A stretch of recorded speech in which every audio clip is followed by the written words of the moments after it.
Boston's Beacon Hill is home to bridge architect Miguel Rosales and his husband, John David Corey, an expert in restoring historic homes. It's a long way from where Rosales grew up in Guatemala. In my country, if you are not born in a wealthy family with the right last name, it's very difficult to succeed. So I always felt that I had to do a lot of work, to be able to succeed even in Guatemala. As a child, Rosales says he was a top student, artistic and shy. In some way, I was a lonely child. Very focused and very diligent in doing all my work, and very perfectionist, from the very beginning. His father saw his potential. He insisted that I be enrolled in a private school where I was able to learn English, because the plan was always for me to come to the U.S. Eventually, an international student fellowship brought Rosales to graduate school at MIT. Today, his home office is just steps away from the Esplanade and one of his most acclaimed projects, the Francis or Fanny Appleton Pedestrian Bridge, open since 2018. It's very special to have this beautiful and contemporary design. It's very elegant, it's very light. Jen Mergel is executive director of the nonprofit Esplanade Association. The Esplanade has been a resource for downtown Boston since the late 1880s. However, after Estero Drive was built in 1951,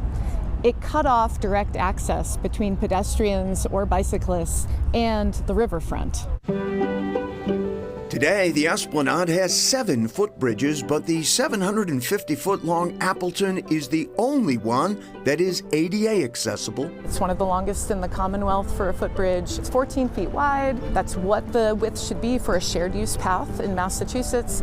And this is actually, I like this part as much as anything. Right, you're up in the trees. Yes. Right. Colin Zick is president of the Beacon Hills Civic Association and uses the Appleton daily.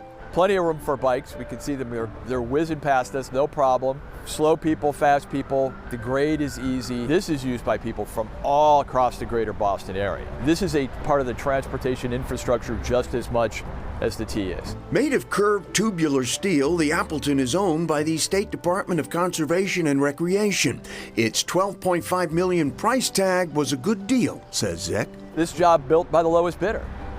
And I think, that's one of the great things that Miguel has shown is that you can do government work and have it be beautiful and have it be additive to the community. This leafy refuge, feels Zick, has a purposeful pattern. If you look at the V shape and if you flip it upside down, you've got the Zachem Bridge. Or do they resemble tree branches? You can't tell where the supports end and the trees begin, so it's all part of seeming like nature because it's easy to walk, because it's pleasing to look at, because the vista opens up and you see the river. I think it just makes people happy.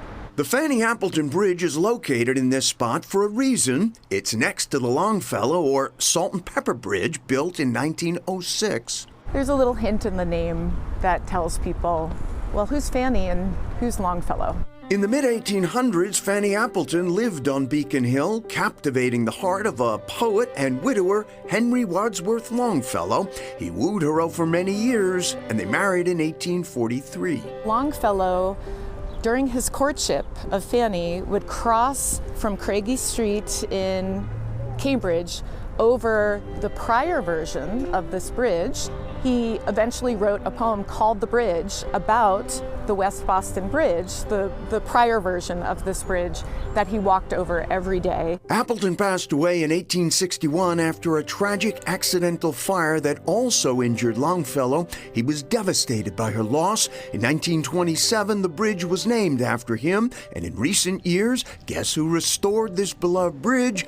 Miguel Rosales. And now Longfellow and Fanny lay side by side.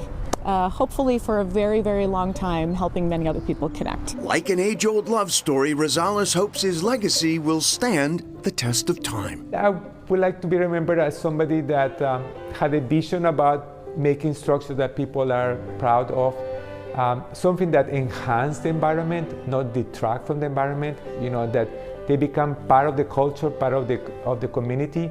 If I could remember for those qualities, I'd be very happy. And I think his legacy will live on. Back to the Esplanade, a new welcome center is being designed by architect Marianne Thompson. That's coming in the near future. You can see the images behind us. And they're also going to have community rooms down there so people can enjoy the Esplanade all year round, which I think is great. As for Miguel Rosales, he's already working on a new project, this one for the MBTA. He's going to be designing bridges going into North Station.